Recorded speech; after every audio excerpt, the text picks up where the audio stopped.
Hi guys, welcome back to another video, and I have a 1986 made in Japan Fender Stratocaster.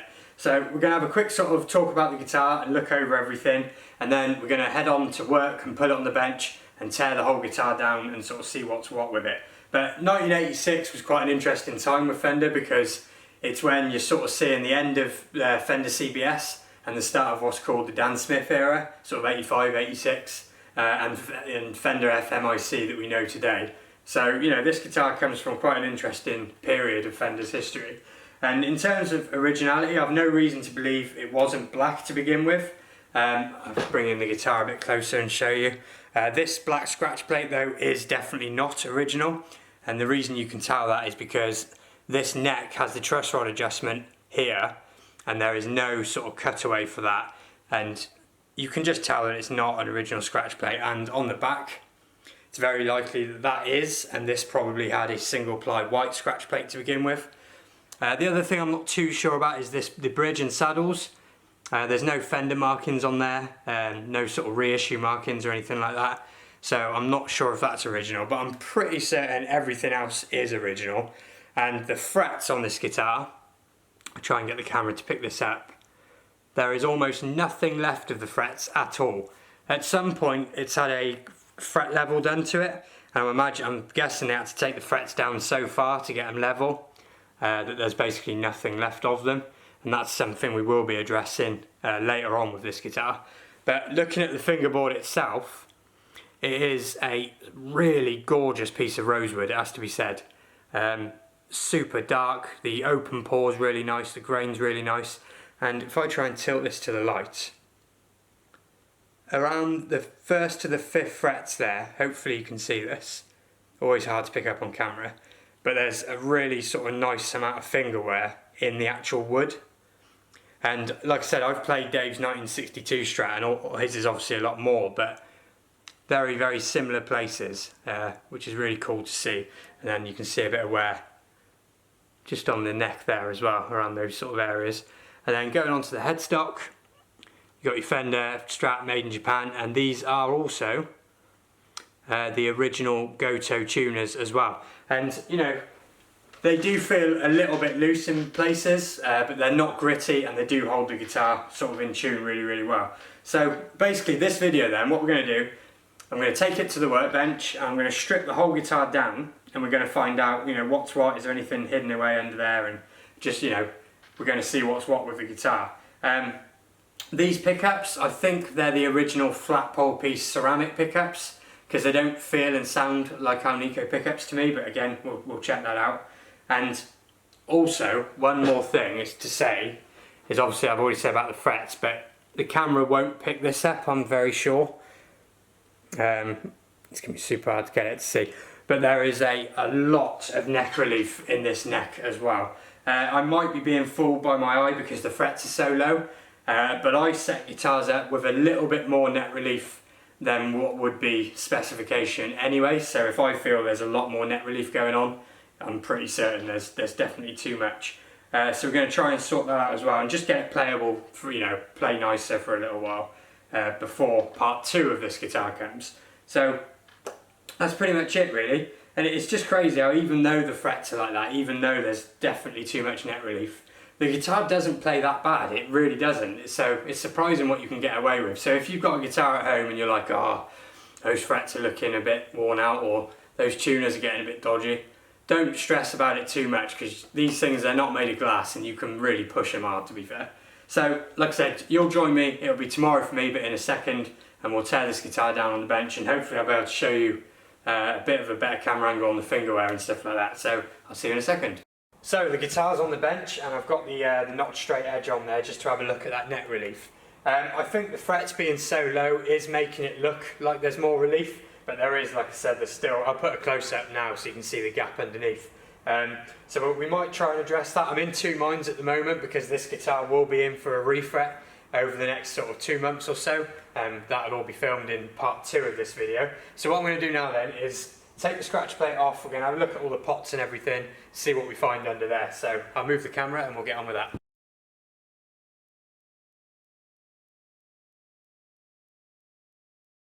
Yeah, so in that shot just there, that you can see the finger wear and the wood that I was talking about.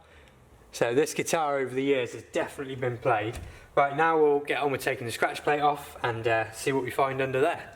Little tip when you're taking a scratch plate off, get yourself a spare scratch plate or draw one out and then put all the screws in the corresponding holes so you don't lose them, and then also, especially with an old guitar, you know the screw's going back where it came from then in the hole.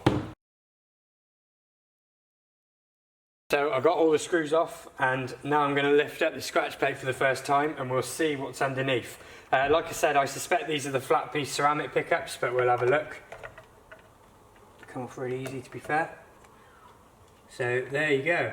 So yes, they are the flat... I'll just get the camera to look at that a bit better, 2 seconds. So yeah, you can see then that these are actually ceramic pickups, and just here there's a sticker that says WD Music Productions, Fort Myers, Florida. So I still think that this is potentially the original pickups, but it is also possible that this was a loaded pickguard that was put in at some point as well. What pots we got here? 250k pots. They're not CTS, but they look pretty decent sized pots. So yeah, you know, we do have ceramic pickups after all. So I'm going to carry on stripping this down because, like I said, I want this to look more like a sort of 60s guitar. I think it's begging for it anyway. So I've got this plate that I've had lying around, and this is sort of just the right off-white sort of colour, or I do have this mint green one over here as well. So I'm going to try a few of those out and put them on, but I'm going to take this off first and then decide whether or not I'm going to straighten this neck up. Do we have to take the neck off? Yes, we will have to take the neck off for that. So I'll carry on stripping this down and then I'll be back in a minute. So I've finished stripping off the rest of the guitar then. If you look at these pickup rings just here, just try and get the camera to focus on it, it's a bit tricky. You can see how long they've been on there and how they've changed colour. They were originally much closer to, I've got some spare ones just out of shot, much closer to this colour.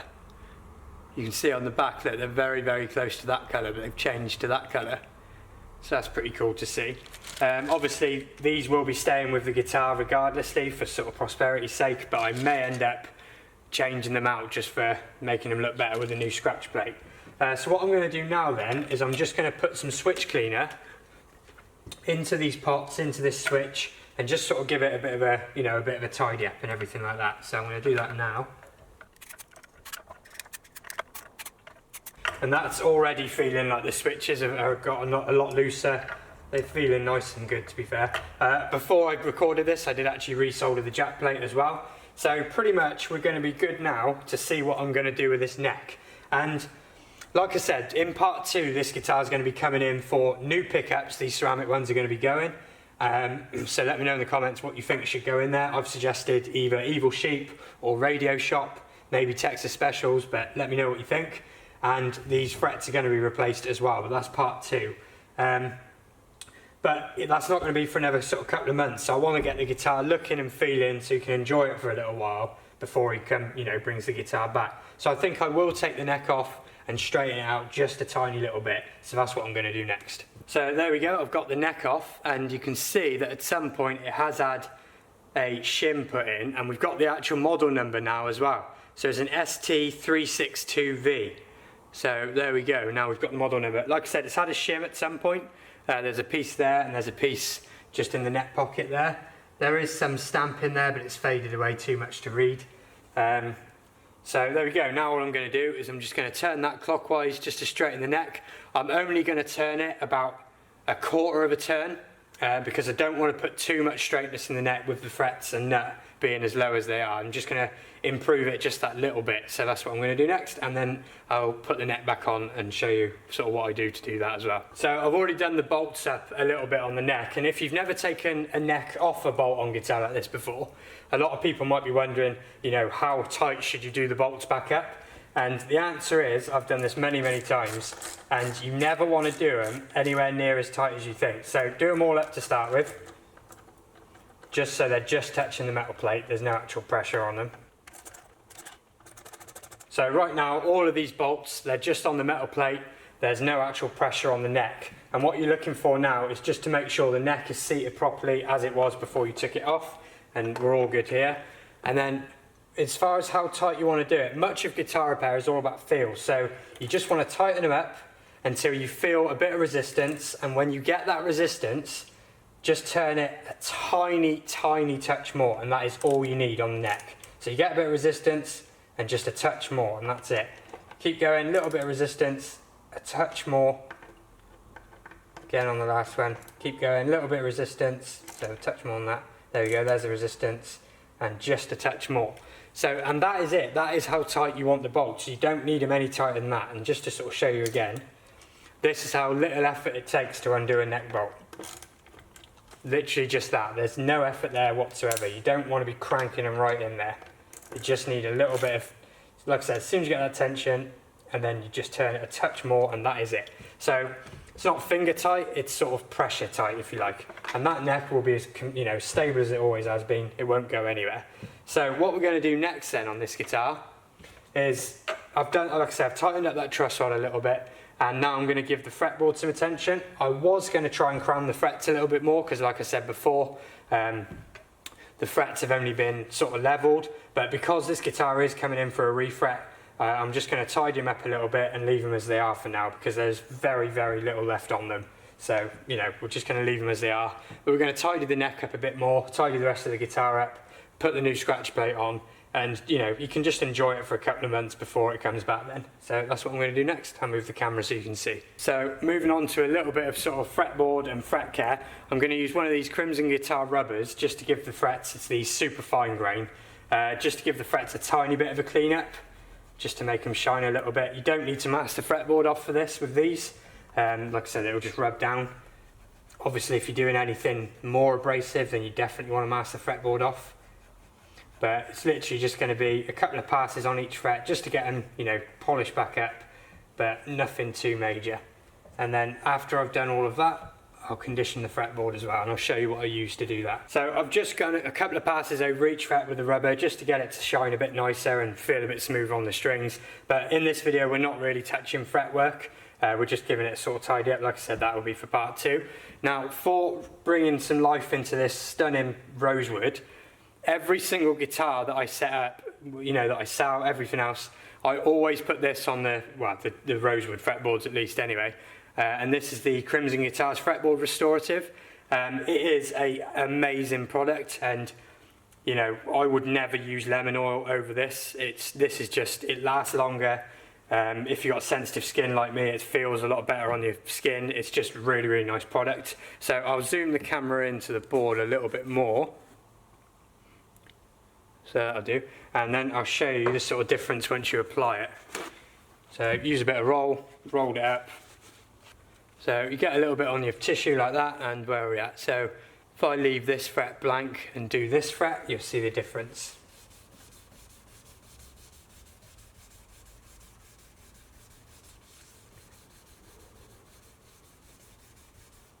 So you just want to leave that on there then just for a couple of minutes so the wood can soak it in. You can already see the sort of grit that's coming off already. And like I said, the great thing about this stuff is when you do a lemon oil, it looks great for a day or two and then it kind of fades away. Whereas the Crimson Guitar stuff, it stays clean looking, it smells great, and it's just really, really nice little touch to sort of finish a guitar with. So I'm going to carry on doing this to the whole fingerboard, get all the gunk off, hydrate the wood nicely, and then we'll get onto the scratch plate. Alright, so I've finished using that many sort of gunkied up dirty bits of blue roll later, and you can see hopefully in the video that is looking just absolutely stunning, and you can see the finger wear even more now it's got a bit of moisture in it, and it's just looking really nice. So like I said, we're going to get onto the scratch plate. I've decided I'm going to go for this scratch plate and replace the plastics as well. So I'm going to go on with that, and then we'll pretty much be where it's going to be for now, restring it up, and you can let me know what you think. So here we go then, the guitar for now, and part 1 is complete. What do you think? Do you think it looks better with the white or sort of off-white pickguard on it? Or did you prefer the black pickguard?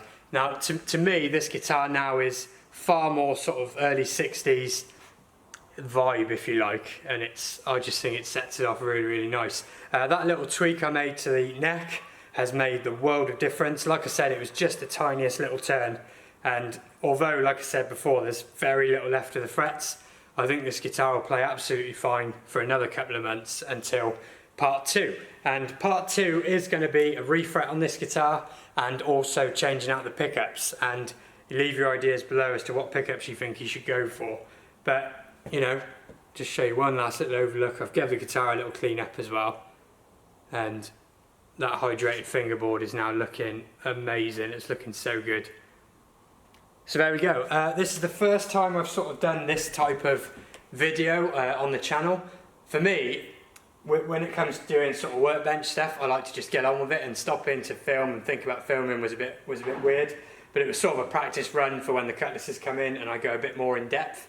If you want to see more videos like this, more in depth tips, tricks, more tools and stuff, then let me know down below. So hopefully you've enjoyed the video, and that's it. We'll see this guitar in a couple of months for part 2, and I'll see you next time.